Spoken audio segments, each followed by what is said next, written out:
Hey guys, as we wind down tonight, we find ourselves not in the open fields of Europe or the sands of Egypt, but behind walls so high you never see the horizon again. The air smells of lacquered wood, faint incense, and silence. You walk softly, speak sparingly, and bow often, because tonight, you're inside the Forbidden City. And not as a noble, not even as a servant. You're a eunuch. It's maybe the most powerful person in the palace. Maybe just another ghost with a key. Either way, you might not survive this one. So, before you settle in, feel free to give the video a like and hit subscribe if you're truly enjoying the journey.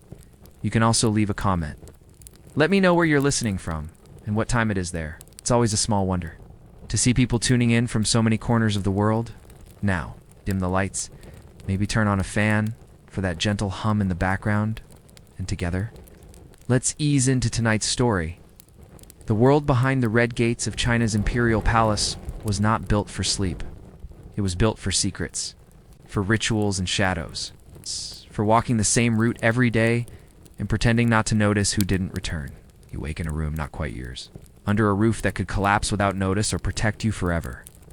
Depending on whether the Empress sneezed or smiled today, your rank exists in whispers.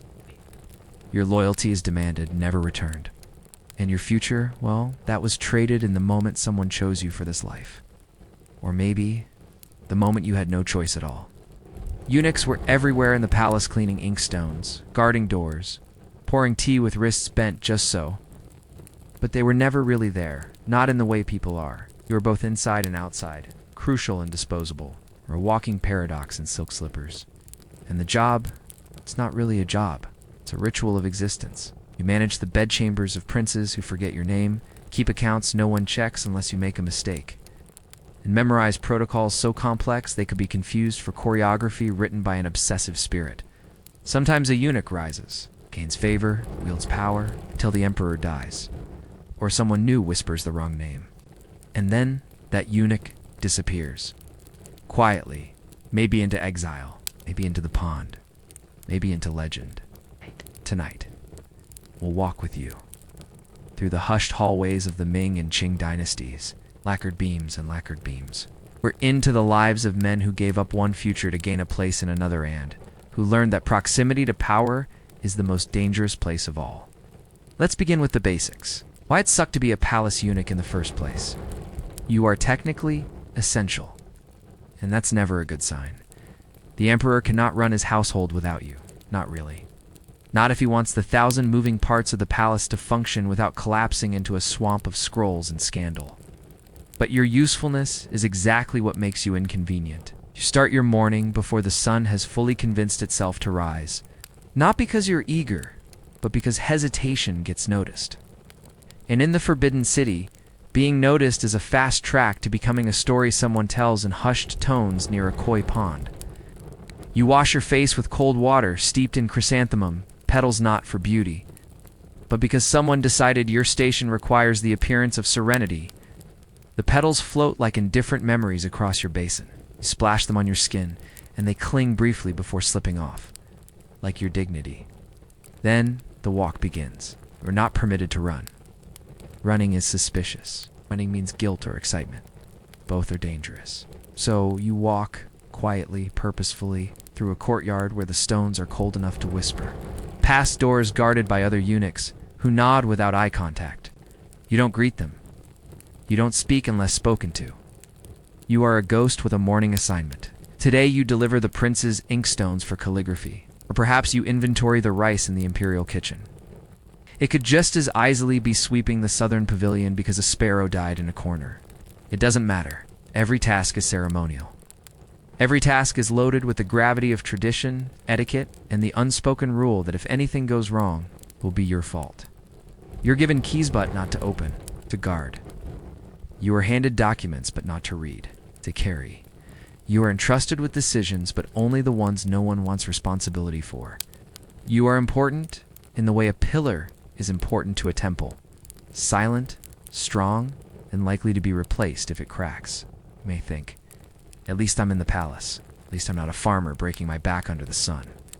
But here, the sun doesn't burn your skin. It watches you through latticed windows and judges your posture.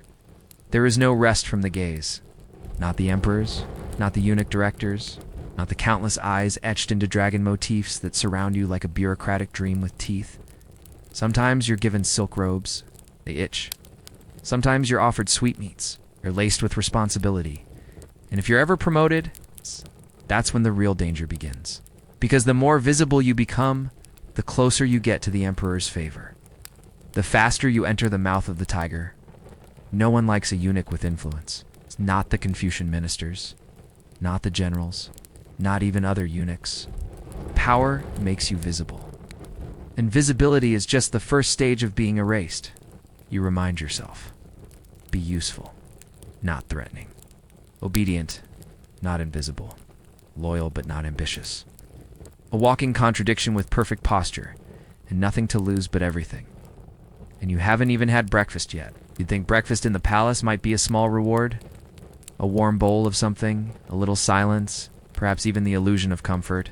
But no, this is not breakfast. This is another ritual disguised as a meal. And it begins with a bell, not a loud bell. Nothing in the palace is loud unless it's thunder or punishment. This bell is delicate, high-pitched, and far away like a silver spoon tapping the edge of a memory. It tells you to move, not to eat. You walk again. It's time through corridors painted in the deepest red, polished so smooth your soft shoes barely whisper. You arrive in a small hall, already arranged. Bowls lacquered, tiny, arranged like a museum of anticipation. No one eats yet. No one breathes wrong. A mistake here could mean missing lunch for a week. You sit, but not before checking the direction of the wind, the age of your knees, and the relative position of the nearest superior. Everything matters. Your robe must not wrinkle too loudly. Your fingers must curl gently around the chopsticks, even though your hands are shaking slightly from hunger. Or memory, or both. The food arrives. Tiny dishes, artful, precise. 4 almond slivers, arranged like a poem. Half an egg, the white more steamed air than substance. Spoonful of rice so perfectly rounded it looks like it was carved from moonlight. You may not eat yet. First, the supervisor says words. Something about harmony, or the emperor's digestion. Then you bow. Then you eat. Slowly. You expected a meal. You receive a performance. Chewing must be silent. Cheeks must not puff. Must not cough, sneeze, hiccup, or appear to enjoy yourself. Joy is not part of the procedure. Neither is satiety. When you are finished, you bow again. Someone whisks away the dishes before you even decide whether it tasted like anything at all. You don't get seconds. That would imply appetite. And appetite implies ambition. No one wants an ambitious eunuch, especially not one with opinions about porridge. You return to your duties. Still hungry, you expected nourishment. You received a reminder that you are here to serve, attend, to exist in the background with clean fingernails and no cravings. Later, if you're lucky, you'll sneak a preserved plum from your sleeve. Sweet, sharp, wrinkled. Like the face you make when no one is looking. It won't fill you, but it tastes like defiance. Quiet, chewable defiance. Others whisper rumors of kitchens with leftovers, of dumplings dropped behind screens. What you know better. You don't chase crumbs in a palace of traps. You keep your stomach quiet and your mind quieter. If someone asks if you enjoyed breakfast, you smile, bow, and say it was an honor, even though you left hungrier than when you arrived. There are walls, and then there are palace walls. You live inside the kind that breathe quietly behind your back, made not just of brick, but of intention. Every painted surface holds a memory. Every dragon carved into a beam is a reminder. You do not belong to yourself anymore. You belong to the system, the structure, the surveillance dressed as architecture. You're not a prisoner. That would be simpler. Prisoner knows his sentence. You just remain. Permanently inside, where the doors only open inward. Your access is controlled with terrifying precision. You can walk exactly to here but not beyond that threshold. You can deliver a scroll but not read it. You can stand in the Empress's antechamber, but not face her unless summoned. Everything is measured. Your steps, your posture, even your silences. And yet, despite all this limitation, there's nowhere to hide. Someone is always watching, It's not in the comforting way a friend keeps an eye on your bags at a market stall. No, this is the watching of protocol officers. Jealous superiors, suspicious guards, and rivals who smile with their eyes closed. Their gazes trail you like invisible ink and readable, but always staining. The lattice windows aren't just decorative, they frame you. Frame your movements. Frame your possible mistakes. Step too quickly, and you're impatient. Bow too slowly, and you're arrogant. Speak too softly, and you're hiding something. Speak too clearly, and you think too highly of yourself. You learn to navigate suspicion the way a fish learns to swim in poisoned water. Cautiously, constantly, quietly. You want solitude? You get a corner.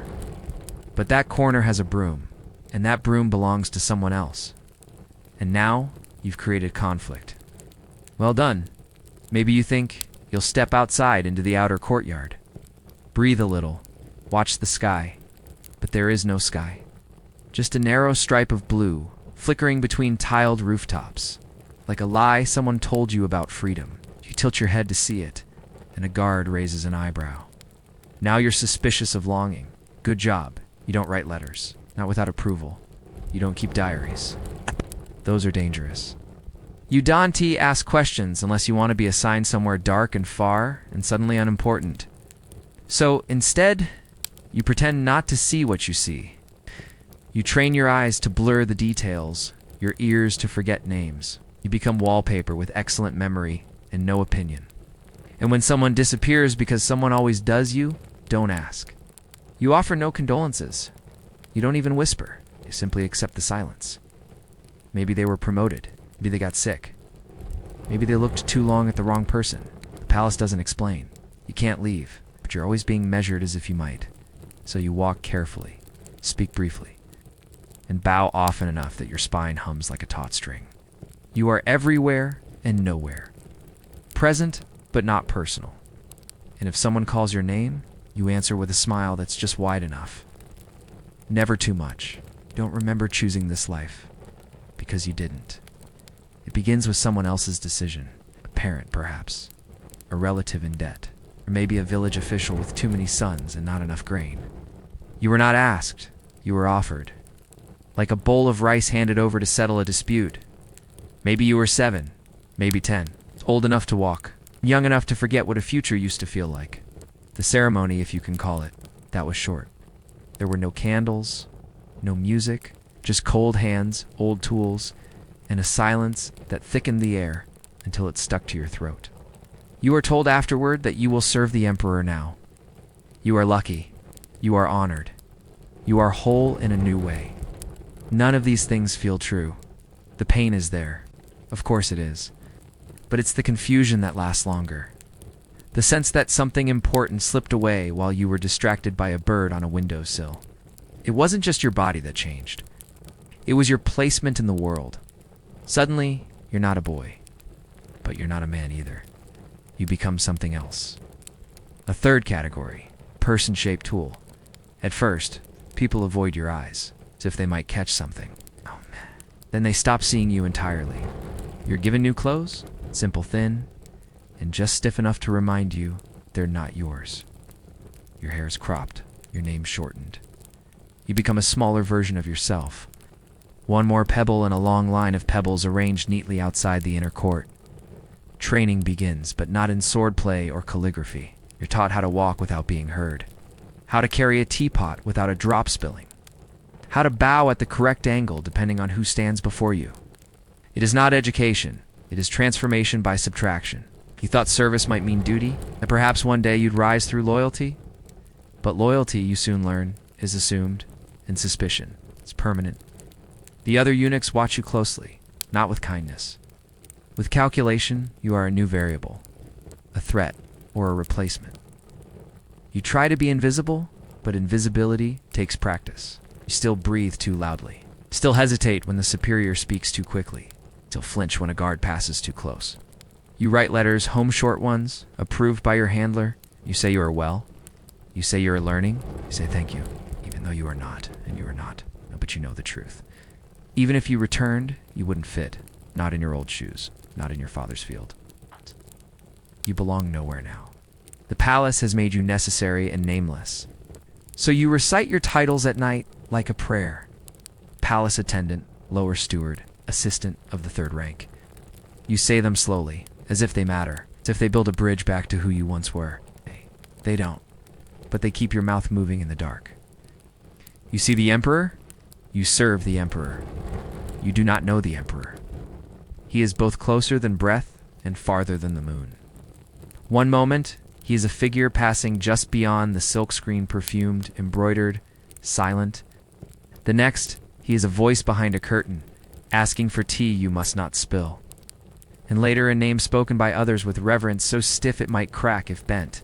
You, meanwhile, exist in his orbit.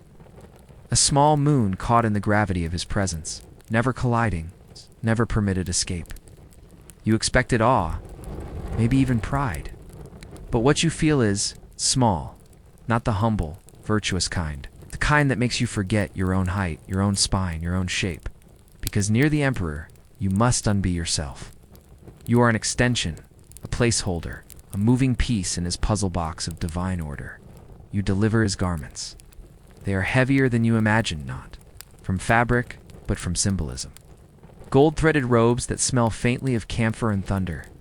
You hold them with both hands, not because they're heavy, because your hands must never appear casual near heaven's sun. You are not allowed to look directly at him, but you do, sometimes. Accidentally, or because your neck twitches, or because your soul forgets its place for half a second. And in that second, you understand why others worship. Not for who he is, but for how completely he is allowed to exist. Fully, loudly, undeniably present. You, by contrast, are deliberately small. You speak softly. You step lightly. And when he nods at something you've done correctly, you feel a flush of validation so thin, it disappears before it reaches your chest. There are stories, of course. Eunuchs who became favorites, who whispered into imperial ears and emerged with titles, land, entire households. But those men are dangerous, envied, hated, and eventually gone. You learn not to crave proximity. It comes with consequences that arrive in silence and end with no record. So you remain at the edge of the screen. You bow with precision. You memorize how long to hold a scroll, how to unfold a robe, how to announce yourself without implying significance. And when the emperor passes, you lower your eyes. It's not out of fear, not entirely, but because looking up reminds you of the distance, the vast, decorated, ceremonial distance between his world and yours. You aren't nothing. You're worse. You're useful. And in the palace, usefulness is the currency of disappearance. You're finally dismissed for the night, or what passes for night in the palace. Time here is not a clock, but a rhythm of bells, shadows, and someone else's footsteps fading down a corridor. You return to your quarters. They are not yours. 12 beds, 12 men. One room. No one speaks. The room is narrow, not quite as long as the stories told about it. It smells faintly of sandalwood, old sweat, and steamed cloth. The windows, if you can call them, that are little more than square holes covered in lattice and resignation. The moon does not bother coming in. Your bed is a wooden platform. No mattress. Thin quilt, folded with military shame. Your pillow is stuffed with rice husks, which shift under your head like judgment. You lie down knowing exactly how many splinters are in the wall next to you, because you've counted them. Twice, you do not undress. There is nothing to undress into. Your robe doubles as pajamas. Your belt is loosened, but only slightly. Comfort is rationed. Someone coughs. Another shifts.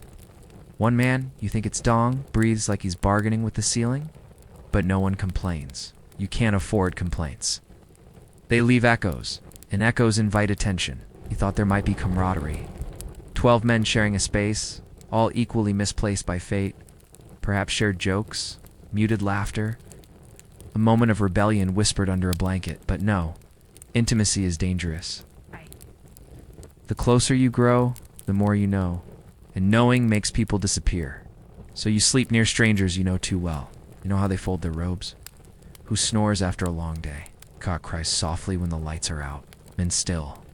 You call them Brother Lu or Attendant Ming, like you've even never seen them curled into themselves during a storm. You're a chamber pot in the corner, You avoid it unless absolutely necessary. It smells like fermented failure.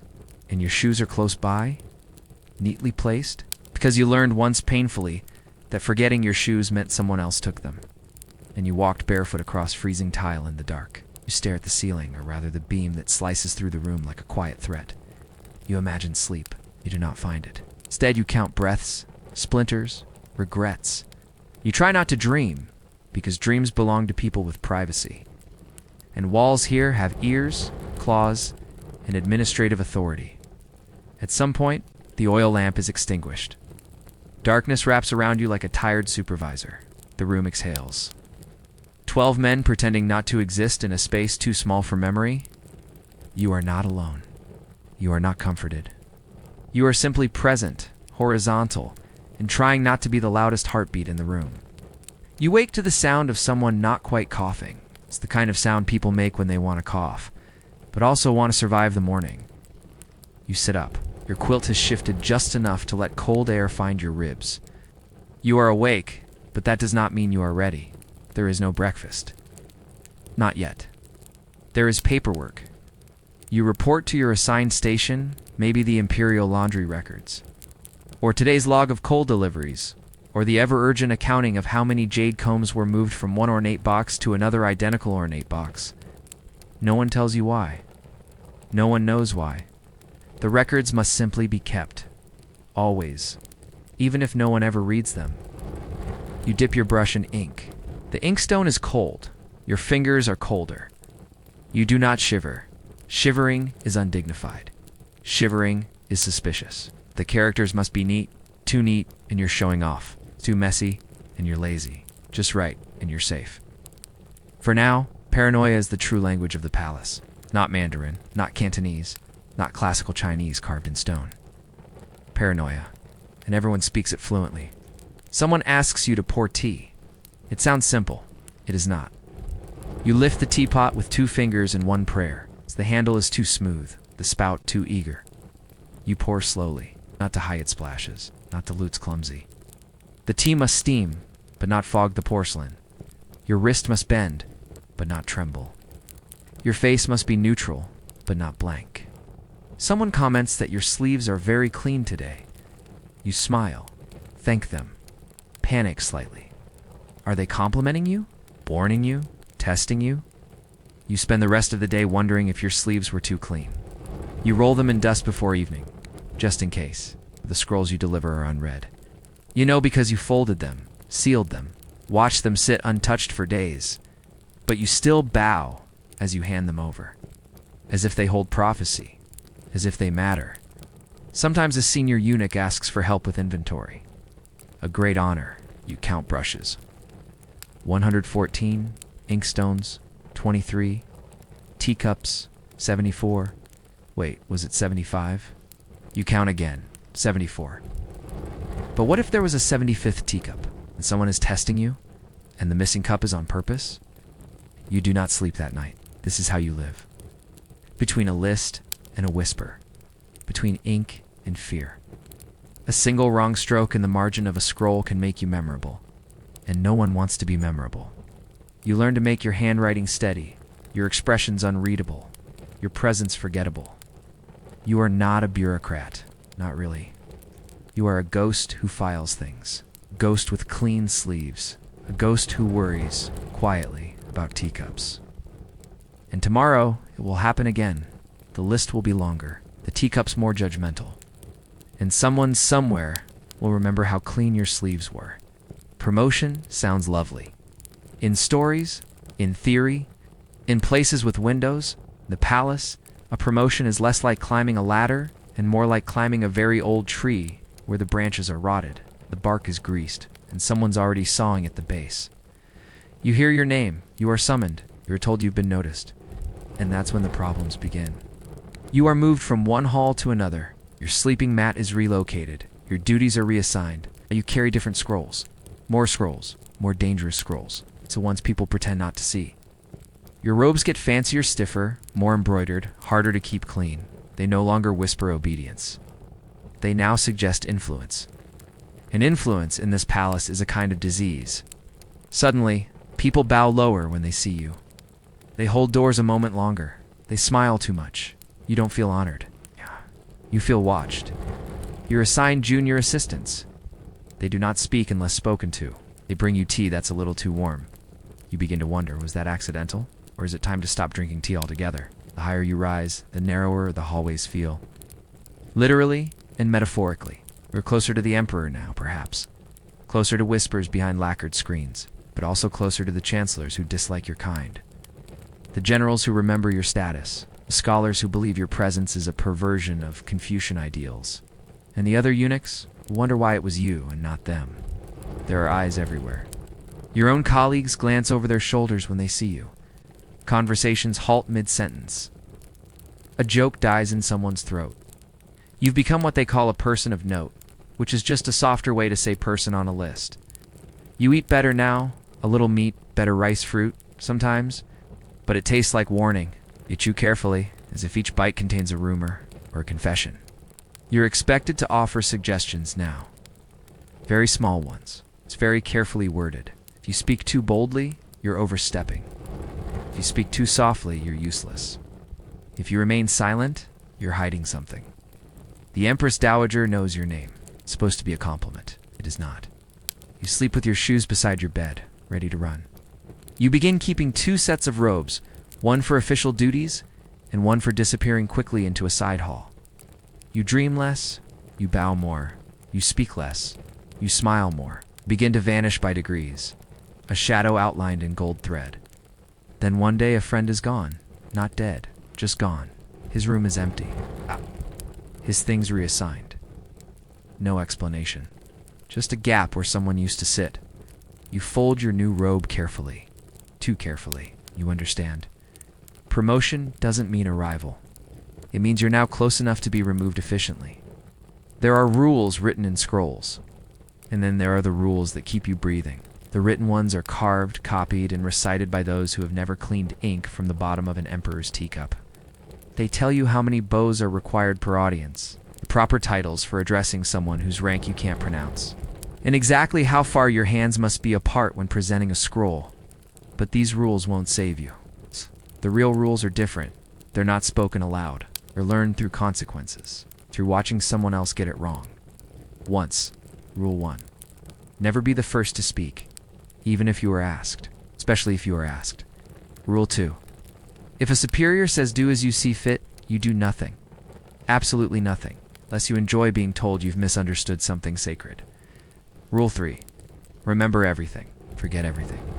At the same time, you become a master of selective memory. Now you remember the order of teacups, the exact weight of a jade pendant that shouldn't have moved, the smile that lasted 1 second too long. But you forget gossip. Forget which consort cried last night. Forget which prince said something unflattering about calligraphy. Rule 4. You do not touch the dragon motif, ever. Not on robes, not on screens, not on the handle of the emperor's fan, even if it's falling, especially if it's falling. You'd sooner catch a live firework in your teeth. You bow to doors, not because they're doors, but because you don't know who's behind them. You avoid eye contact with pets, because one imperial dog is rumored to have its own ranking. You never walk in the center of the hallway. That's for people whose ancestors have their own altars. And if you think you're safe, you're not. Safety is an illusion made of polite nods and long silences. One wrong word, one misplaced look, and you are reassigned to the Department of Night Soil Logistics. You didn't know that existed. It does.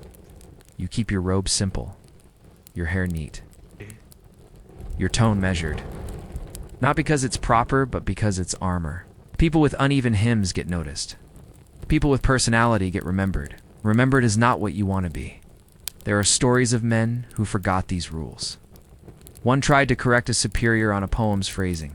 He was not seen again. Another smiled too often and was accused of arrogance. A third, he touched the sleeve of a consort. Accidentally, they say. No one knows where he went. But his shoes stayed by his bed for a week before someone removed them. So you follow the unspoken code. You bow when unsure. You agree when uncertain. You disappear when too visible. And every evening when you return to your shared room of not quite friends, you sit on your bed, count your fingers, and whisper the same quiet truth. You followed all the rules today, even the ones you don't understand. You wake up again? That's it. That's the victory. There's no medal, no fanfare, no scroll with your name embossed in gold. Just the faint realization that the room still smells like polished wood. Foot sweat and steamed cabbage and you're still breathing in it. You survived another day. Congratulations. The palace has not yet rejected you. Your joints ache. Eyes sting. You swing your legs down from the wooden platform, careful not to make noise. The man beside you hasn't stirred, or maybe he has. But you've both learned not to acknowledge movement in the dark. It's safer that way, your reward. Another day of standing, carrying, bowing, smiling, disappearing. The schedule hasn't changed in 100 years. Neither have the expectations. You keep the order moving, the doors opening, the eyebrows unraised. You think sometimes about leaving, not escaping, just leaving. Walking out one of those red gates and never looking back. But you can't. Not because someone stops you, because you wouldn't know where to go. Outside, you'd be a eunuch without a palace, a ghost without walls.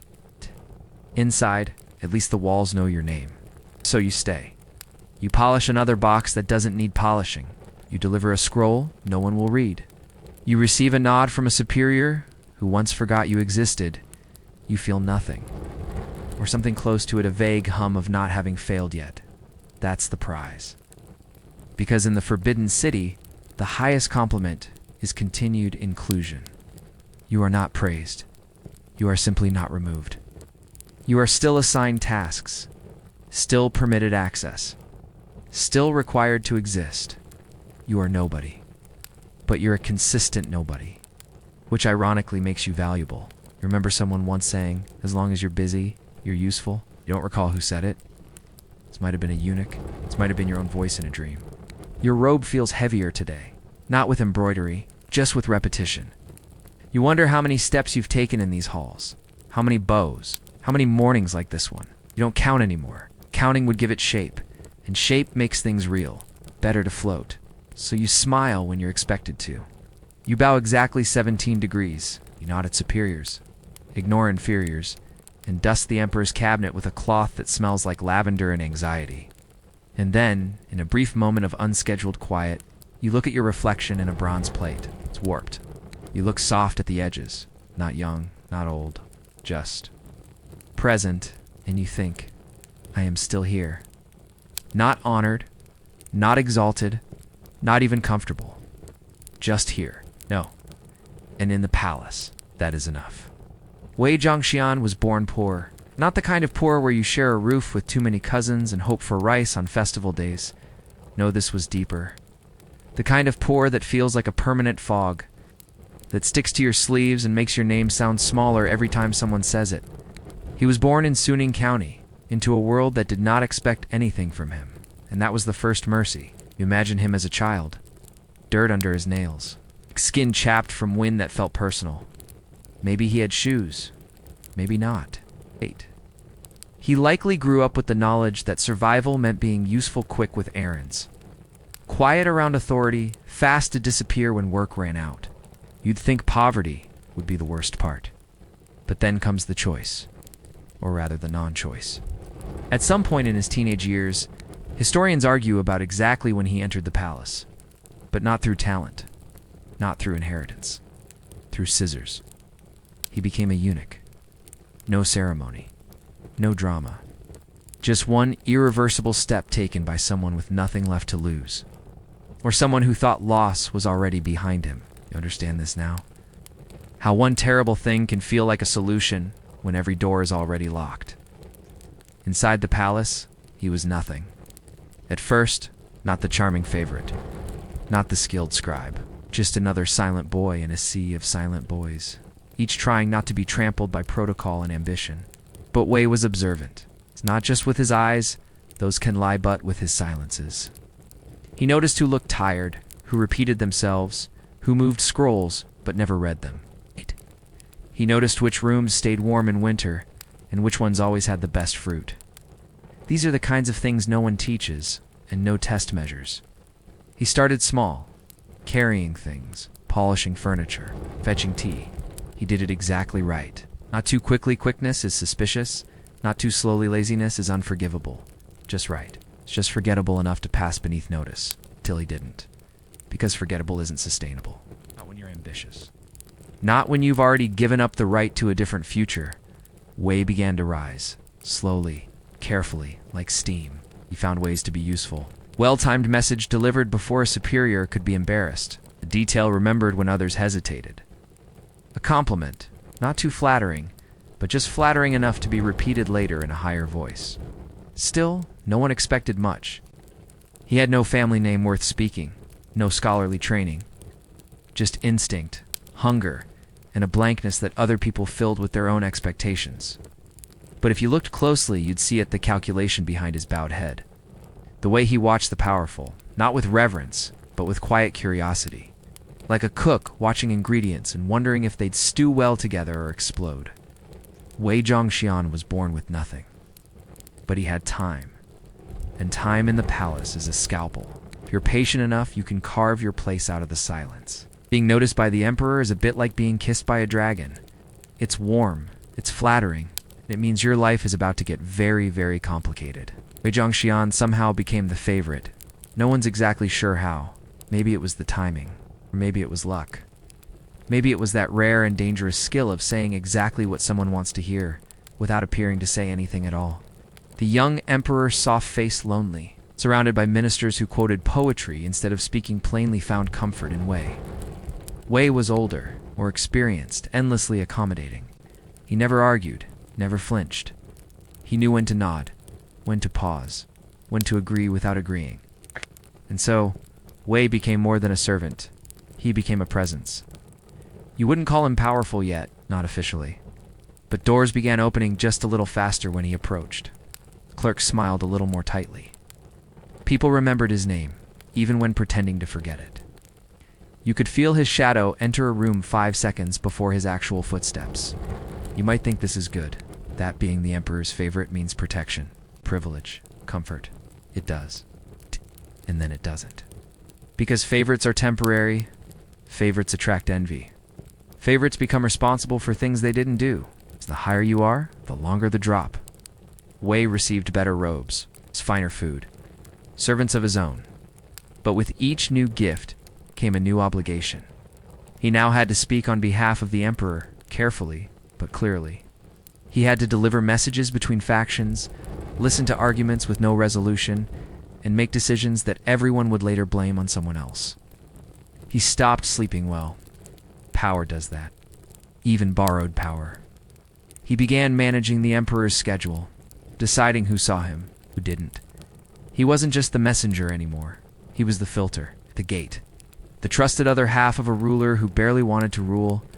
Some began calling Wei 9,000-year lord. Not to his face, of course. That was dangerous. But the nickname traveled. It was a joke, and not a joke. The emperor was the 10,000-year lord. Wei was only a breath behind. 8. You think he might have been afraid. At first, of overstepping, of a backlash. But the thing about surviving long enough in the palace is that fear turns into routine. You start expecting the eyes, the whispers, the thin smiles. And besides, by now, Wei had forgotten how to be small. The robes didn't itch anymore. The voice didn't tremble. The halls no longer felt like they belonged to someone else. But there's an art to being close to power without appearing too close. And Wei, intelligent, patient, deeply flawed, started forgetting that line. Or maybe he knew where the line was and simply began stepping over it. A little, then a little more. After all, he wasn't just serving the emperor now. He was shaping him. You feel it in the hallway, before a word is spoken, before the glances begin, the shift in temperature, the silence that thickens. The way two men stop speaking the moment you appear like their conversation just realized it was inappropriate, and left the room. This is what it means to be Wei Zhongxian now. You are seen constantly, and it is not a compliment. People bow to you, but it's the kind of bow that feels like a trapdoor might open underneath you if they hold it 1 second too long. Their eyes meet yours, briefly, then look past. As if pretending not to see someone important makes you invisible too. Ministers whisper your name in meetings you aren't invited to. They use words like dangerous and ambitious, which in the palace means still breathing. Scholars write carefully coded poems about rotting trees and swollen streams. Everyone pretends not to know who they're talking about. You aren't mentioned in court histories? Not yet. But you're in the margins of every scroll. And it's not just outsiders. It's eunuchs too. Your old colleagues. Men who used to sleep 3 feet from you. Men who used to share hot water when the night was cold. Now they bow lower. Talk less. Their loyalty is exhausted. You've risen too far. Too fast. You have offices now. A staff. Seal with your name on it, well, not your real name. That was lost years ago. You are addressed with titles that sound like they belong to someone who died nobly a century ago, and you're everywhere. At council meetings, at morning audiences, behind curtains, beside thrones, inside rooms that used to be forbidden. People start wondering, is the emperor ruling, or is Wei? You try to reassure them. With courtesy, with careful absences, with generous silences. Does not help, because influence is not something you carry, something people feel pressing on their necks. Even when you're not in the room, you start noticing guards who don't nod, servants who walk just a little too close, a memo left unsigned on your desk, a list of names that changes slightly every week, and always, the eyes. They used to glance, now they track. You expected power to bring peace, but it brings paperwork. And paranoia in equal measure. You hold authority in your hand, and every time you use it, someone updates a grudge. You smile more often. Not out of joy, out of necessity. It's the only defense you have left. That and never turning your back on a room. You've learned the truth about rising high in the palace. You become the one everyone else needs to be watching. And when everyone is watching, they start to dream about what it would take to stop you. You are summoned. That's how it begins. Not a request, not a conversation, just a summons. A folded slip of paper that arrives with a bow so low it nearly touches the floor. You unfold it. The characters are simple. The meaning is not. The Empress Dowager would like tea. This is not about. Tea don't you prepare. Slowly, carefully you select. The robe with the fewest visible creases, the least expressive embroidery. The one that says, I am serious without saying, I am a threat. You rehearse your bows, your words, your silences. Especially your silences. She receives you in a side hall that smells like ancient wood and fresh orchids. The room is warm, but not comfortable. Bright, but not kind. Every surface polished to a level that suggests reflection is mandatory. She is seated. Of course, you bow. Of course, she does not rise. She does not speak first. We're already behind. You pour the tea. It's hot. The steam rises with the weight of 100 years of unspoken etiquette. Your hands do not tremble. Your heartbeat does. You hand her the cup as if it contains both your future and the answer to a question you hope she doesn't ask. She smiles. Or perhaps her face just rearranges slightly. It's hard to tell. Her words are gentle. Her tone is kind. Her eyes are not. She asks about the Emperor's health.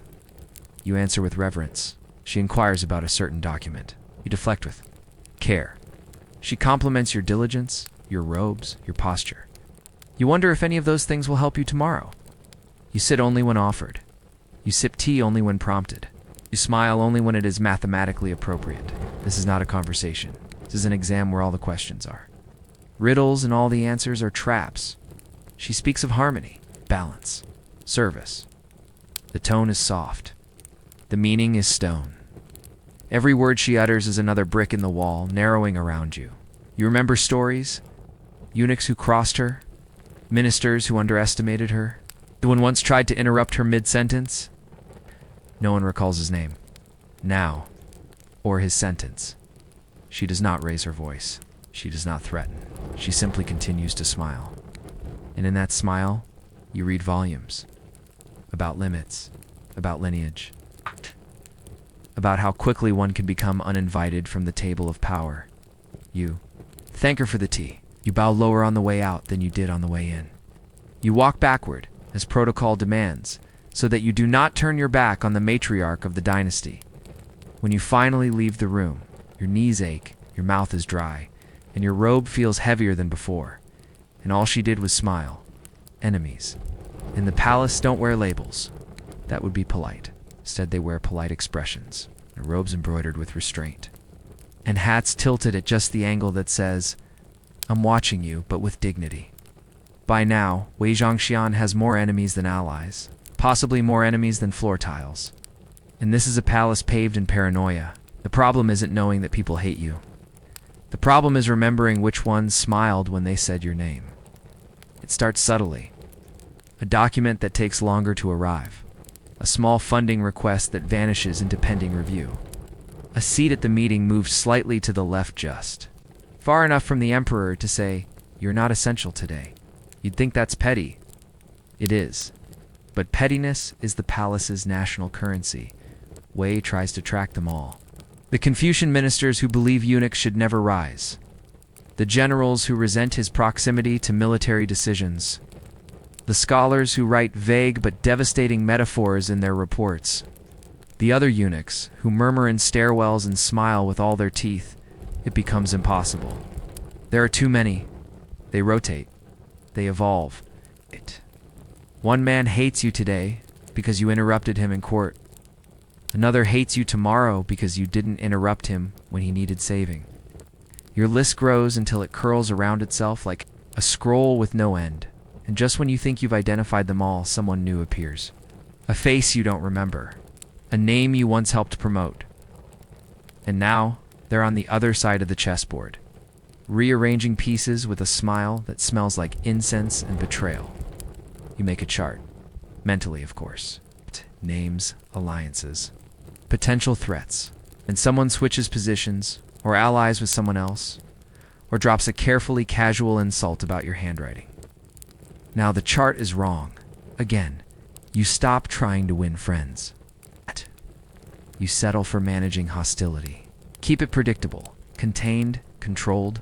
Sometimes you host small dinners, carefully chosen guests, bland conversation, laughter measured in syllables. You pour the wine yourself not because you're generous, but because you trust your own pouring hand more than theirs. You thought the hard part was rising. It wasn't. It's staying. Because every favor you gain becomes a debt. Every whisper you offer becomes a liability. Every silence you keep makes someone wonder what you heard at night. You review your mental chart before sleep. You forget someone. Always. The next morning, that person appears at your elbow with a smile and a perfectly timed question. You answer and wonder, is this loyalty or is this prelude? Enemies in the palace don't shout, they wait, and when you fall, they already have the scroll drafted. The beginning of a fall isn't a bang, it's a breath. It's the pause after someone says your name, and before anyone responds. It's the silence in a corridor where there should have been footsteps. The way your usual teacup is replaced with one that's ever so slightly chipped. Wei Zhongxian doesn't fall overnight. No one ever does in the palace. You don't get pushed off the ladder, you find yourself slowly sinking into the floorboards. It begins with delays. The emperor calls fewer meetings. Not none. Just fewer. Documents come to you later than they. Should decisions get made without your input? Your name disappears from lists where it once glowed like a warning label. You reassure yourself. People are busy. Seasons shift. The emperor has many concerns. It's not personal, but it is. It always is. One morning, you notice someone else sitting closer to the throne, just slightly. Maybe it's coincidence. Maybe the mat was moved. Maybe you should stop drinking so much tea and imagining things. But then the invitations stop. The small ones. A dinner here, a walk in the garden there. The moments of access that used to be your kingdom start closing like windows in the rain. You're still in position. Still powerful on paper. Still terrifying, according to those beneath you. But the air has changed. People smile more around. You now? Which in the palace is rarely good news. Once your words caused ripples. Now they vanish like pebbles dropped into a bottomless pond. You suggest. They nod. Nothing happens. You request an audience. It's rescheduled. Twice. The third time, it's shortened. Someone greets you with your old title, not the newer, grander one. correct them, they apologize. But they don't change. You begin to feel it in your bones. The shift, the slow rearranging of power away from you, the architecture of your influence buckling one decorative beam at a time. You ask yourself when it began, which step was too loud, which bow was too deep, which favor tipped the scale. You can't find the answer. Or maybe it was all of them. People start treating you as if you're already gone. Your enemies seem calmer, your friends busier. The guards near your quarters change faces more often. It's not alarmingly. Just enough. The applause has not stopped. It's just quieter, slower, less certain. And in the palace, silence is not absence. It's preparation. The paper arrives in the morning, it's folded too tightly. It's carried by someone who won't meet your eyes. It is not addressed to you directly. That's the first warning. It's a copy. It's an echo, a ripple from someone else's stone. You open it slowly, like it might bite. It doesn't. Not yet. But the words do.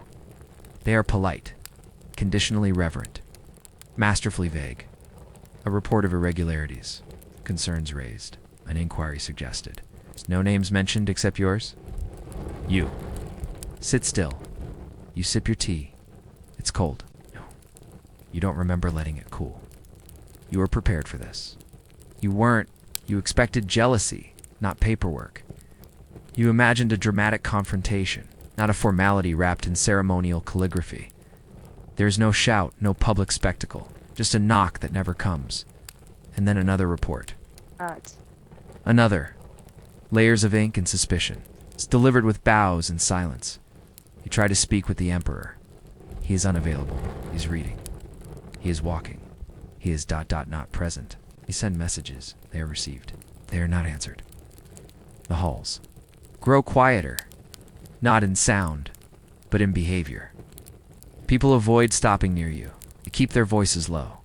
One man bows so deeply, he nearly folds in half, then vanishes before you can return the gesture. Your assistants are. It's reassigned, slowly, strategically. A scroll you request has gone missing. A clerk fails to record your attendance.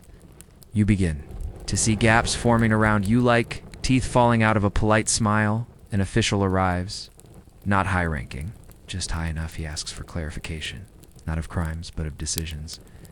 Why this account? Why that message? Why such rapid promotion for so many of your friends? You answer calmly, factually, as if the truth will save you. He writes your answers down. Unnecessary care. You are not being questioned. You are being summarized. One night your seal is requested. Not revoked. Just ... requested. For review, they say. You hand it over with both hands. You do not ask when it will return. It won't.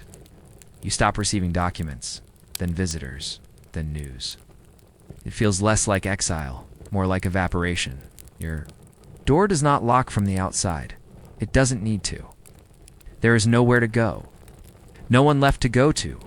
The palace you once navigated like an extension of your own body now moves without you.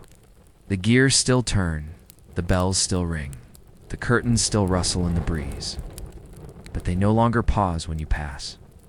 You are not imprisoned, not officially. You're simply not summoned. And in the palace, that is how most sentences begin. No. One says you're finished.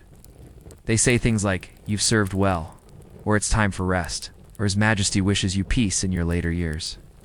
And just like that, you're retired. Not banished. Not executed. Just ... removed. Gently, elegantly. Like sweeping dust with a silk fan. You're escorted to a house, not a cell. It's a house. With a garden. With stone paths that go nowhere. With servants who bow deeply and bring tea that never quite arrives hot. It is all very polite. Very peaceful. Very final. The house smells like old wood, dried lotus, and faint expectation. No guards, no bars. Just the weight of no return. You walk the garden path once, curves gently and loops back to where it began. Symbolic, someone probably thought. Or ironic. There are books. You don't read them, but there is a brush. You don't write. There is silence. You do not disturb it. No one tells you what to do. There's no need. There's nothing left to do. You expected anger, maybe even grief. What you feel is stranger, a kind of weightlessness. It's like you were a kite held by a very tight string end. Someone let go. You are still aloft, but the ground no longer cares. You have meals. 3 a day. They taste of patience, of protocol, of quiet vegetables stewed in the kind of broth that insists you are being treated with respect. You receive visitors, occasionally, always minor, always uncomfortable. They ask how you are. You say well, you say good, then leave. One morning, a package arrives. A robe, fine silk, imperial yellow trim. It no longer fits. No one mentions the seal, or the documents, or the emperor. Not even the weather in the capital. Your world shrank to a courtyard, a teapot, and the memory of doors that once opened before you, without hesitation. Some days you walk to the gate and look out. No one is watching. Still, you do not leave. You think about returning, not physically, just in imagination. It's a clatter of shoes on stone, the hush of important conversation. The moment before an edict was announced, the rustle of a curtain. Just before you stepped in, but imagination fades. 2, you forget faces, then names. Then the exact sound of your own title when spoken by someone in a hurry.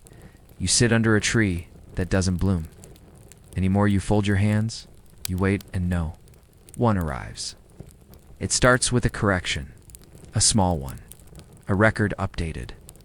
A line moved, a seal replaced. Nothing dramatic, it's just a gentle reshuffling of ink. Wei Zhongxian's name becomes less frequent, then less detailed. Then missing, altogether, no one. Says, we are erasing him. That would be uncouth. Instead, they say the archives required clarification. The dates were imprecise. Or simply, nothing. One day, the record of your appointment is relocated to a different volume. The next day, the volume is reclassified. The day after that, it's not in the catalog at all. You don't feel it immediately. You don't hear it. That's how erasure works. It's not a storm, it's mist. It rolls in gently, softens all the edges, and when it lifts your reflection, is gone. Statues are not built. Portraits are not painted. Calligraphers skip your name in memorials. Officials bow past you in conversation. Even the gossip about you stops, and you know you are truly vanishing when your enemies no longer speak ill of you. They speak of someone else. People begin to forget how you rose. The dates blur, the titles shift. It was always a bit murky, always a little too convenient. A new story forms. The emperor acted alone.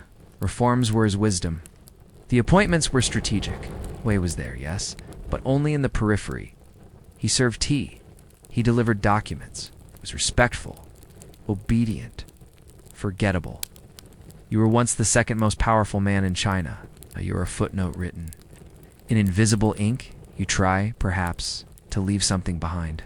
A letter, a journal, a scroll, with your version of events. But paper burns easily, and memory even more so. Your handwriting is no longer recognized. The brushstrokes too dated. The idioms too self-referential. Archivists quietly remove you from the page to preserve clarity. The garden remains. The tree still refuses to bloom, and each season carries away a little more of what you were. Even your own thoughts begin to question themselves.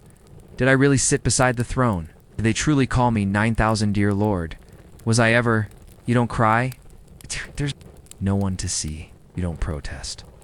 That would be history's last trick making your resistance. It's the only recorded detail. So you sit in silence, and history forgets you. Not all at once, but convincingly at the end. You are not remembered as a man. You are remembered as a warning. Your name, when it appears, it all comes attached to phrases like corruption, overreach, and dangerous precedent. You're no longer Wei Zhongxian. You were the eunuch who flew too close. The lesson in someone else's parable. A moral wrapped in silk and fear. You always knew it might end this way. The palace does not offer longevity. It offers tempo. Moments of elevation followed by longer moments of gravity. You rode the wave. Now you are the foam.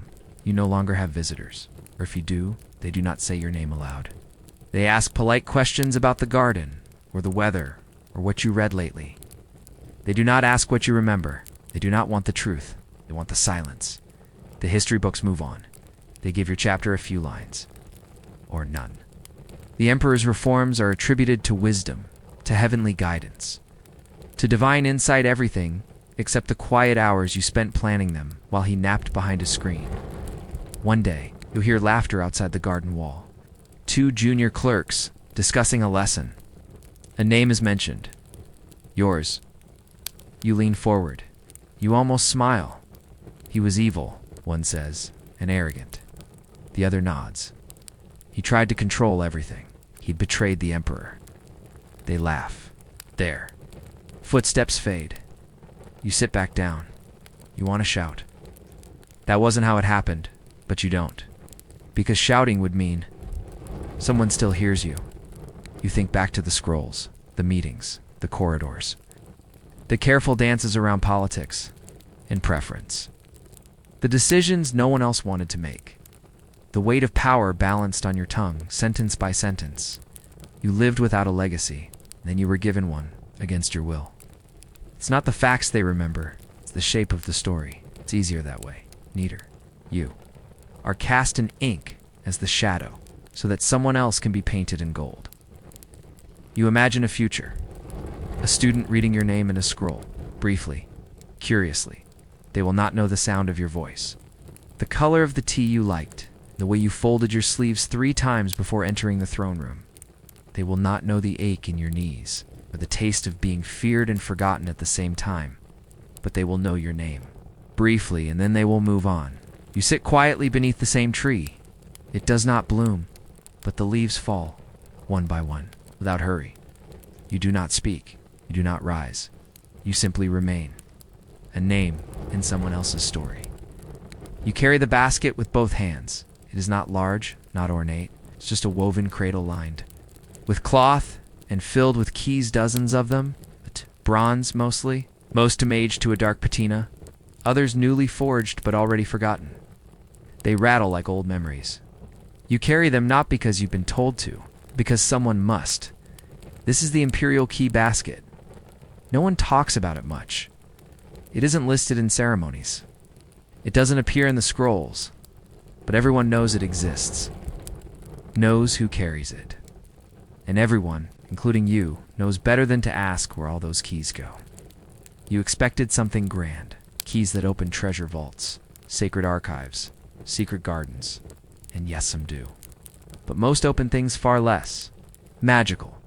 A door in a hallway with no name. Cabinet whose contents were removed 3 emperors ago. A box that rattles strangely when you shift it, but no one opens to check. The keys are sorted by nothing obvious. Some are labeled. Most are not. Some come with tags in calligraphy too faded to read. Some are wrapped in paper sealed with wax. You are told, do not break the wax, you're told. Do not ask what was sealed, you're told. Simply carry the basket so you do. You walk the halls with your little clinking bundle of forgotten authority. People nod when they see it. They don't ask to see inside. They never do. Even senior officials lower their voices when you pass. Not because they fear you, but because they fear what your keys might open. You once asked a colleague where a specific key belonged. He frowned, then smiled, then changed the subject. That's when you learned. The key basket is not a map. It is a mausoleum. The palace is full of locked doors. Some so old no one recalls who last used them. Rooms behind curtains, behind walls, behind stories. You open one, once, on order. It smells like dust, ink, and time. Inside is a mirror. Cracked. A scroll, blank. A cup. Still half full, you close the door. You do not return. Occasionally, you are instructed to add a key. You're not told why. It's just a new item to nestle among the others, like a quiet betrayal tucked into the folds of state business. You do not ask what was locked. You do not ask who lost access. You just rearrange the basket so it all fits. You think sometimes about throwing them all away. Walking to the river, letting the whole woven thing vanish beneath the surface, but you know better. These keys do not unlock rooms. They hold stories, and the palace prefers its stories locked. There are locks in the palace that no longer have doors, doors that no longer have rooms, rooms that no longer have purpose, and yet still the keys remain. You think there must have been a system once, a chart, a legend, a master scroll with every lock in its corresponding bronze tooth. Maybe it existed, maybe it was lost in a fire, or a reorganization, or a moment of enthusiastic clarity from a minister with too much ink and too little sense. The key basket keeps growing. The palace, of course, is large, but not that large. There are now more keys than doors, more labels than explanations, more systems than logic. And still, every month, someone quietly adds another key. You ask once, just once, shouldn't we discard the keys for locks that no longer exist? The reply comes slowly, carefully. No lock is ever truly gone. It is only misplaced. Like an emperor's intention. You don't ask again. You begin to understand. Bureaucracy in the palace is not meant to clarify. It is meant to dignify confusion, to elevate forgetfulness to a method, to turn indecision into process. Every drawer contains a folder. Every folder contains notes. None of them agree. Some of the locks are decorative, literally painted shut, embedded in doors nailed to the wall for symmetry. The keys still exist. You hold them. Others are on boxes no one has permission to open. You once delivered one to the outer archive. It rattled ominously. You placed it down gently and didn't touch it again. You find a room where every cabinet is locked, but every label reads miscellaneous. You laugh quietly. The echo feels disloyal. There is a department dedicated to forgotten objects, a bureau for misplaced seals, a three-man office that specializes in verifying whether something is currently accessible or, in principle, retrievable. You've seen them nod sagely for hours without opening a single drawer? You thought the palace was organized? It is not. It is preserved, like a dried fruit, wrinkled, sweet-smelling, and full of pits you must never chew. The keys you carry no longer open things. They close questions. You learn this slowly and then all at once. You hand one to a superior. He nods without looking. Ah, yes, the archive to the archive. There is no such place. But you do not correct him. Your job is not to unlock. To remember how not to lose what no one understands. And so the basket remains. A perfect, rattling metaphor for policy, for memory, for a palace where locks outlive their purpose. Keys are never guilty of knowing too much. Some locks hum. You don't mean that literally, though, once. One did make a faint vibrating sound when you turned the key, and you decided never to touch it again, but most of them hum in a quieter way. A stillness, a suggestion, like a thought someone buried and hoped wouldn't grow back. You stop wanting to open doors. When you first started carrying the basket, you were curious. Each key felt like an invitation, a mystery to solve, a reward waiting in a drawer. Curiosity fades. In the palace, it's not rewarded, it's tolerated, and then gently buried under ceremonial duties and polite avoidance. One door in the northern hall has no label. The handle is cool even in summer. You are told never to open it. You're not told why. Just don't. So you walk past it every few days, pretending it doesn't exist. Another door, near the lotus pond. Opens easily and reveals nothing but a single stool, a candle stub, and an empty bowl. You close it again. You tell no one. You write down the key's location, then cross it out, then rewrite it again, and forget the number entirely. Some of the boxes are worse. Long, narrow, locked on both ends. You carry one once to the Hall of Judicial Seals. It groans when you lift it. Inside, you hear the clink of something metal. Maybe more keys. Maybe not. You hand it off without asking. You try to forget the weight. You realize there are secrets here that don't want to be known. It's not just hidden, resistant, aggressively. Vague. They wear labels like restricted, redundant, or to be reviewed, and they've worn them for decades. No one changes the labels. No one opens the locks. And the ones who did, they're not around to talk about it. There's a rumor, of course there is, that one of the keys unlocks a corridor beneath the archive, that the corridor leads to a room with no doors on the inside. You ask if it's true. The man you ask blinks, smiles, and then asks if you'd like some tea instead. You drink the tea, you never ask again. You think about what it means to carry this basket.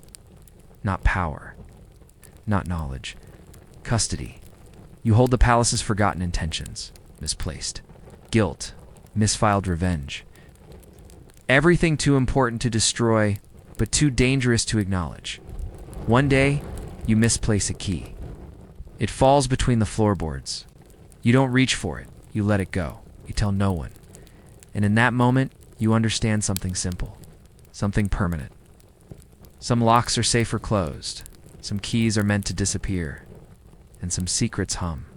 Because they're still listening, you lose a key. Again, not dramatically, not scandalously. Just lose it.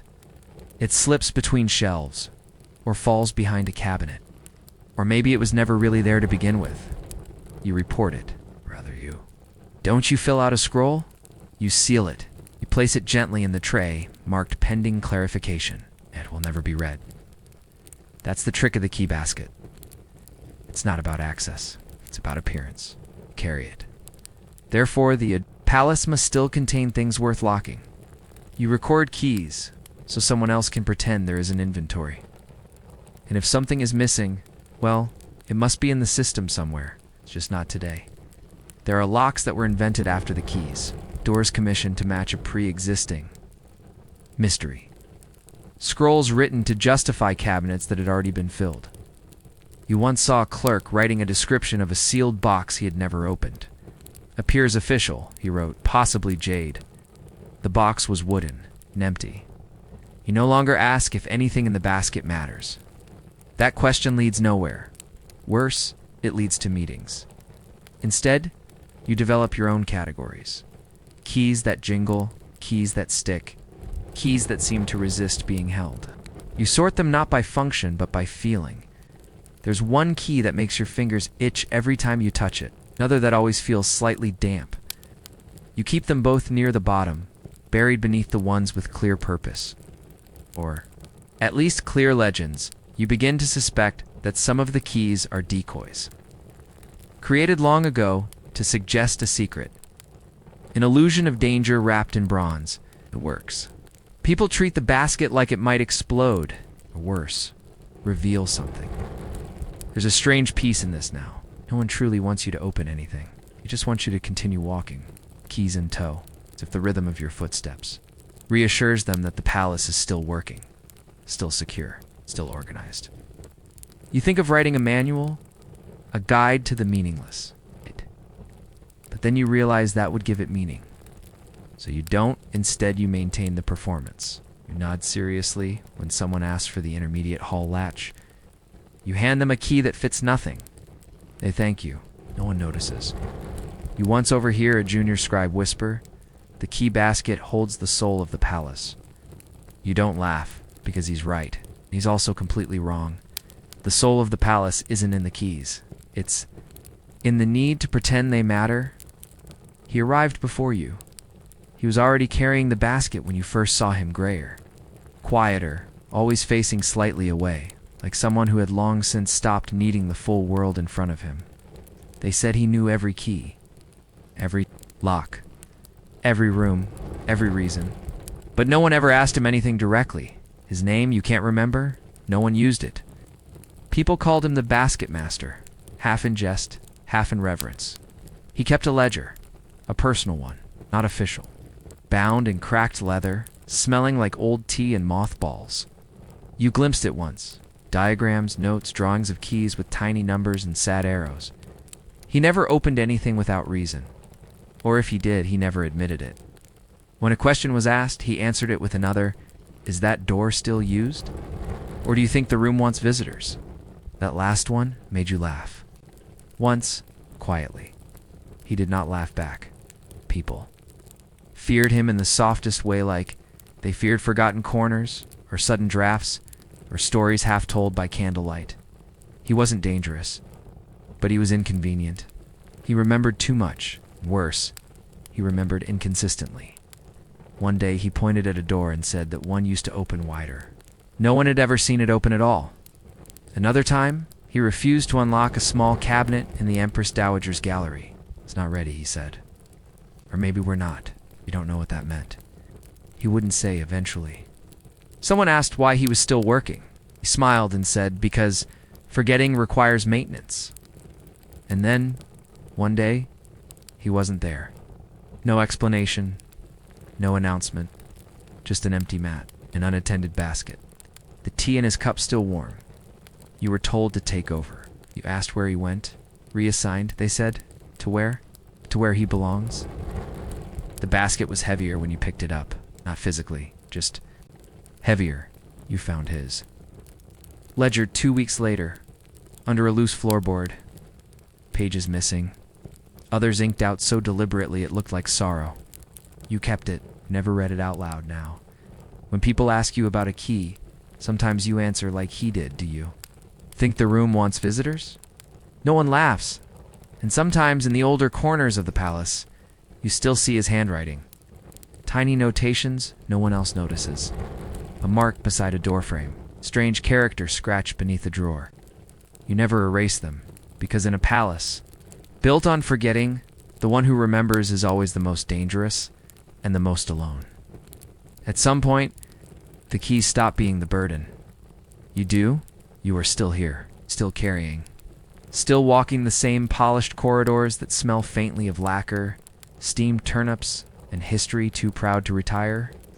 But no one remembers why you're there. Not really. Now you've become part of the scenery, like a screen, like a scroll, like a particularly obedient piece of furniture. You used to keep track of which keys had which uses, which doors murmured when opened, which locks bit your fingers in winter. But over time, you realize it doesn't matter. The system forgot you. So you begin forgetting it back. The key basket is lighter now. Or maybe you've grown used to its weight. You no longer count them. You rearrange them from time to time, not for function, just to hear them clink differently. It reminds you that something in the palace still responds to your hand. Sometimes a young eunuch asks, "What does this one open?" You smile gently. You give an answer that sounds like truth. An archive. A memory. A very small gate in a very old courtyard. They nod. They forget. It was never really about the door. You once asked what the basket meant. Now you know. It means continuation, not movement, not progress. Just persistence. What? The kind that hums quietly beneath the ceremonial drums. You're the kind no one records. You pass the same paintings each day. The same chipped dragon carved into a lintel. You greet the same clerk, who never quite remembers your name but always nods like he should. You nod back. It's all very polite, very familiar, very hollow. No one questions your presence. Which is the final stage of invisibility. You are trusted, because you are forgotten. Because you are trusted, one morning you notice your reflection in a polished wall tile. The face looking back is older, not quite yours. Robe slightly faded. Eyes too patient. You nod to it. It does not nod back. You don't remember the last time someone gave you a new key or asked for one. You carry the basket anyway? It has to be carried. Even if it holds nothing. Especially if it holds nothing. You are still summoned occasionally. It's mostly for ceremonies where no one knows why keys are required. You stand. You wait. You bow. The basket clinks when you move. That's enough. That's all they want. You have become what the basket was always meant to be. A container for memory. For ritual. For the quiet comfort of knowing that someone is. Still holding it all together. Even if no one opens anything anymore, it arrives. Folded. Always folded. Always hand-delivered by someone who won't meet your eyes and disappears down the corridor. Before you can thank or question them, the invitation. Just one line. You are requested for tea. No time. No reason. No further elaboration. And you already feel your stomach unravel. Like a scroll someone forgot to tie properly. You place the note beside your bowl of morning rice. You do not eat the rice. You stir it. Look at it. Resent it. It has the texture of paste and the warmth of indecision. It is your 17th bowl this week, and none of them have made it past 3 bites, because she's been summoning people. Lately, quietly, randomly, strategically, you try to think what you've done or not done, or might have done if she misunderstood your silence yesterday as opinion. Recall nodding in the wrong direction once? Maybe she saw. Not about that at all. So maybe it's not about you. That's worse. Somehow you watch the other eunuchs. Do they know? Have they heard? Are they looking at you longer than usual? One offers you extra tofu? You refuse? That's suspicious. You thank him? That's more suspicious. You eat the tofu. Anyway, now they'll think you're plotting protein-based rebellion. By noon, you've imagined 7 possible reasons for the tea. 3 include punishment. 2 include reassignment to the Department of Latrine Metrics. 1 includes being politely exiled to a temple where no one speaks, and even the incense smells judgmental. You bathe twice. You choose the robe that makes you look least ambitious and most clean. You reject the embroidered one. You pick the plain one. Then reject that too. You finally settle on something mid-brown. Not exciting, not sad. Just safely invisible. The palace seems louder today. Every cough sounds pointed. Every sandal squeak is clearly about you. A bird lands near your window. You assume it's a sign, then it flies away. You assume that's a worse sign. There's still no time written, so you wait. Carefully, anxiously, not moving too fast in case she's watching. Not too slow in case you're late and didn't know it. You try to rehearse how you'll bow, how long to hold it, how to say your grace without sounding like you're swallowing guilt or ambition. You spill tea on your second robe. You pretend it doesn't matter. You change anyway. The sun is already lower when the second knock comes. No words, just a nod. It's a kind that carries centuries of expectation in the angle of its neck.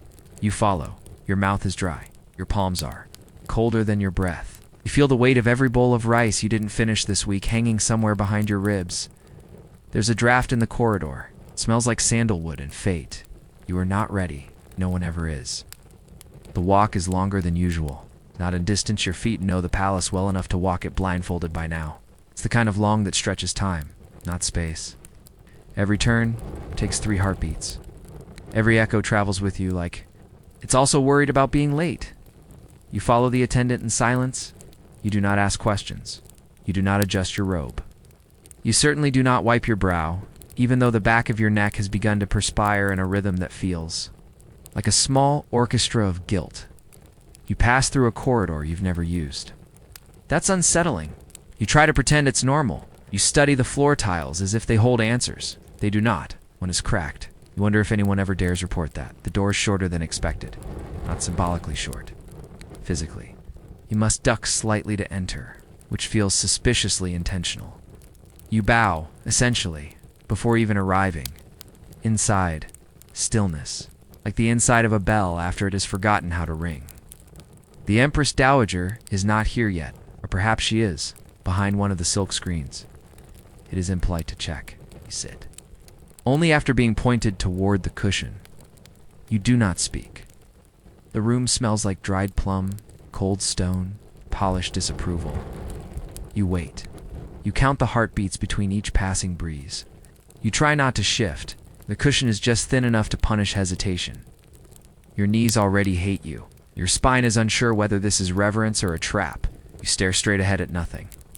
That is the only safe direction, you think. About the bowl of rice you didn't finish, about the robe you almost wore, about the cracked tile. It all seems terribly significant now. You wonder if this is part of the test if she's watching through a slit in the screen, judging the angle of your ankles. Still, you wait.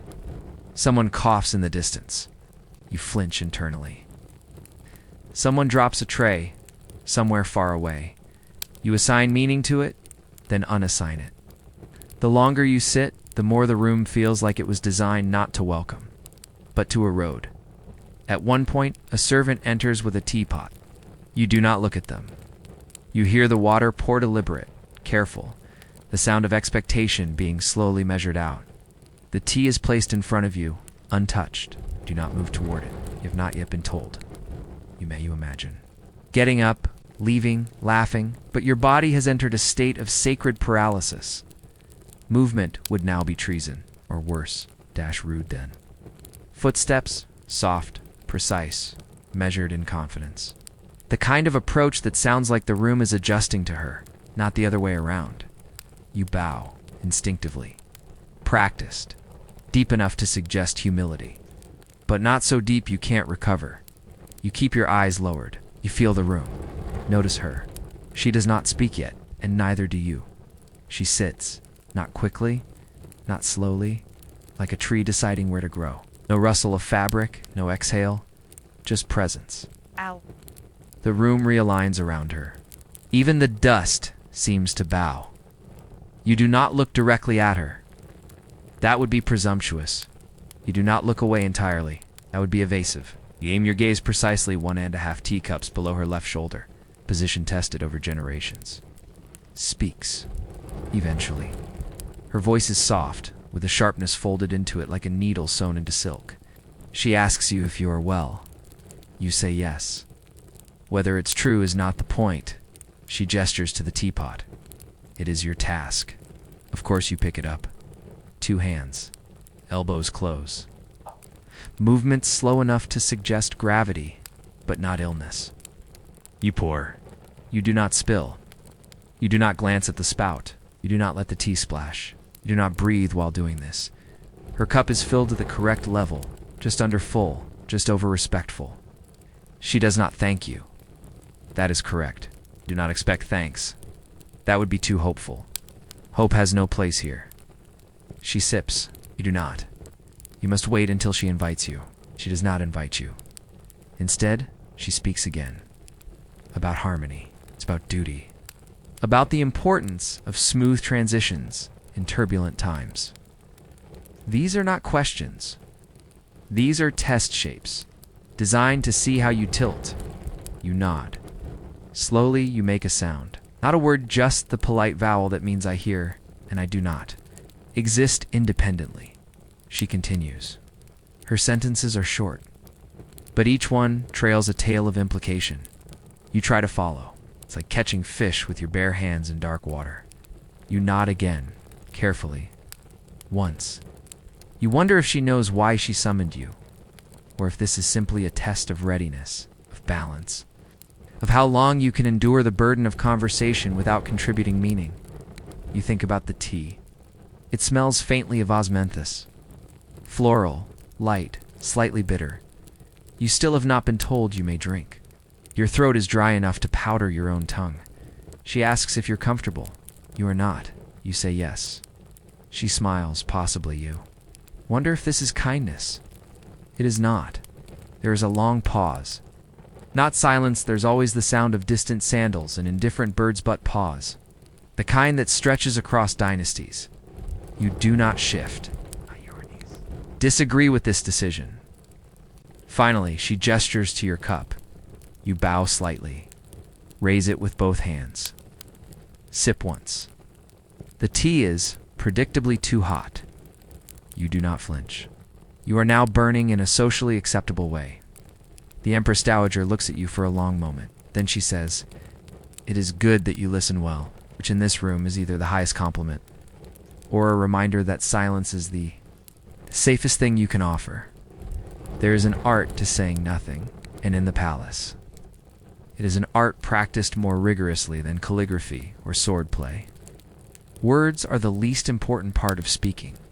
What matters is how long you pause before them, how you shape the breath that carries them, and whether your silence arrives dressed in reverence or treason. You sit across from the Empress Dowager, with a cup of osmanthus tea cooling in your hands and an entire dynasty balancing on your lips.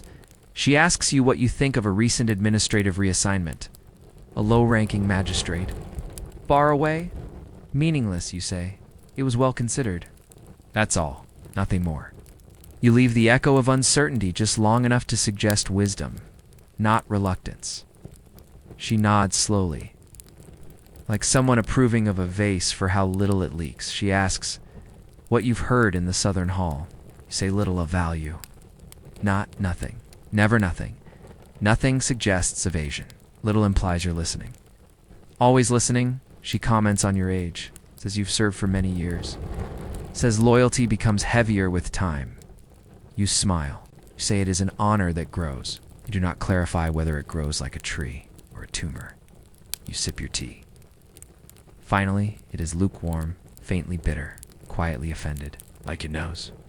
You've abandoned it in the name of ceremony. You ask no questions. That's part of the game. Curiosity is a privilege, and you're here on probation. Instead, you tilt your head thoughtfully at her more abstract comments. Harmony must begin within. You nod. Power must be observed without being pursued. Another nod. Not too fast. You're not enthusiastic. You're contemplative. She speaks of the Emperor. Lightly, almost incidentally. A reference to his recent fatigue. His need for clear minds around him. You offer nothing. No theories, no solutions, just a stillness wrapped in gratitude. You are playing a game in which no one names the pieces. The rules change with the teas. Temperature. And the only way to win is not to be noticed losing. You remember the first time you poured tea for someone important. Your hands shook. You spoke too much. You made a joke. It was not appreciated. Now you speak just enough. You place weight behind your silences. Your pauses are edited. Your nods rehearsed. You finish your tea. The cup clicks gently as you return it to its saucer. A punctuation mark to a conversation without grammar. She looks at you. Long, unreadable. Glance. She might be evaluating your posture, remembering a bird she once saw that flew in exactly the same direction every day. Then she says, "You've learned restraint," which might be a compliment or a warning or both. There is no moment when the meeting ends. She does not dismiss you. She simply stops speaking. The pause becomes elongated, then deliberate, then conclusive. You understand? The room tilts slightly like it's closing its eyes. You place your cup down again, even though you already did, just to be sure. Just to signal completion. The cup makes the same soft click it made before, but this time it means farewell instead of punctuation. You do not rise. Not yet. You wait for the signal, subtle, minimal, nearly imperceptible. A hand movement, a tilt of the chin, the slightest twitch in the folds of her robe. There it happens. You bow. Not the first kind of bow. Not the halfway bow. This one is lower, slower, designed for exits and gratitude. Your knees remind you they've been folded too long. Your back informs you that it has become an elderly man. You accept their complaints in silence. You walk backward. 3 steps. Exactly 3. 4 would be presumptuous. 2 would be hasty. Each step measured like you're carrying a poem on your shoulders and trying not to spill the metaphors. Reach the threshold. You pause. Bow again. Slightly, your final punctuation. Then you turn slowly and walk away. You feel her presence behind you like a curtain that hasn't quite stopped moving. The room stays with you. The silence hums inside. Your ears like leftover incense smoke. You want to sigh. You do not. You want to collapse. You do not. You want to forget the feeling of her gaze resting on the back of your skull like a heavy coin. You will not. You do not run. It's not even internally. You walk with the solemn grace of someone who may have just survived a conversation that wasn't really a conversation at all. You reach your quarters. Someone is waiting. They ask how it went. You say it was tea. Then you say nothing else. That is the correct answer. Later that night, you remember how she watched you lift the teapot. How her expression didn't change when you spoke, and didn't change when you didn't. You wonder what she wrote down about you, if anything. Or if it's your silence that will be remembered, and your sentences that are quietly discarded. You realize you cannot recall exactly what was said, but you remember how warm the tea was? How loud the room was with its quiet? How still she sat? How you bowed? How you walked? You remember everything you were never told, and none of what was spoken. Loud you go to sleep. Slowly, cautiously, like waking might summon another summons. Because with the Empress Dowager, get every cup of tea as a record. and every departure is still part of the conversation. You are not forbidden to speak of it. No edict is issued. No scroll appears with your name in red ink and a list of conversational prohibitions. You're simply not expected to mention it, ever. And in the palace, expectations are stronger than laws.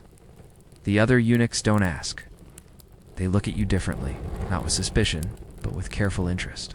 Like you are a clay pot someone knocked over, and then glued back together, still whole, but carrying the memory of fracture. One nods at you in the corridor. You nod back. That's the extent of your debrief. You try to return to routine. Keys, scrolls, silent meals. Endless walking in shoes too soft to sound important. But everything has changed slightly. The walls tilt, the teacups weigh more. The silence around your name has grown louder. Someone leaves a folded note under your inkstone. It says only, "Did she speak of the Emperor?" You burn it, carefully, in a slow curl. Like watching a breath decide not to happen, you say nothing. Not because you are afraid, though of course you are, but because something inside you is tightened. It's like a door that used to open easily and now requires a particular twist and a lack of witnesses. You avoid the gardens. To open, you stop visiting the west corridor. To echoey, you do your work precisely. Not too efficiently. That might be ambitious. Not too slowly. Might be noticed. You feel her presence sometimes.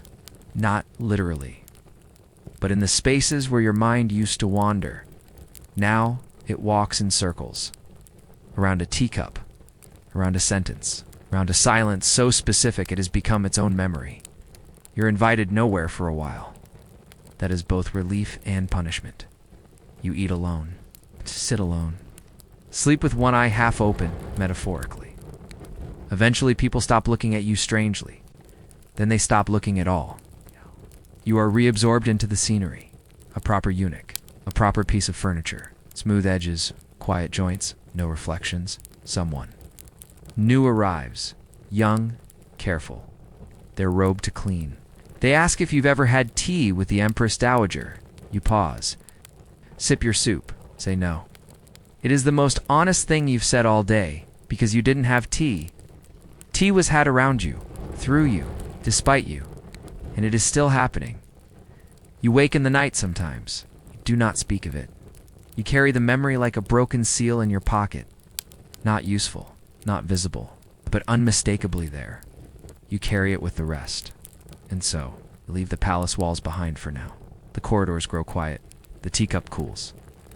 The keys stop rattling, but nothing is truly still in this world of whispers. In ceremonial silence, everything lingers, words unsaid, doors unopened, names remembered only as warnings. Thank you for walking with us to the end, for listening, for breathing through the quiet, for holding the weight of so many forgotten things. There will be another story tomorrow, another room, another silence to understand. And now, as you lie there, you know the loop will wait once more for you.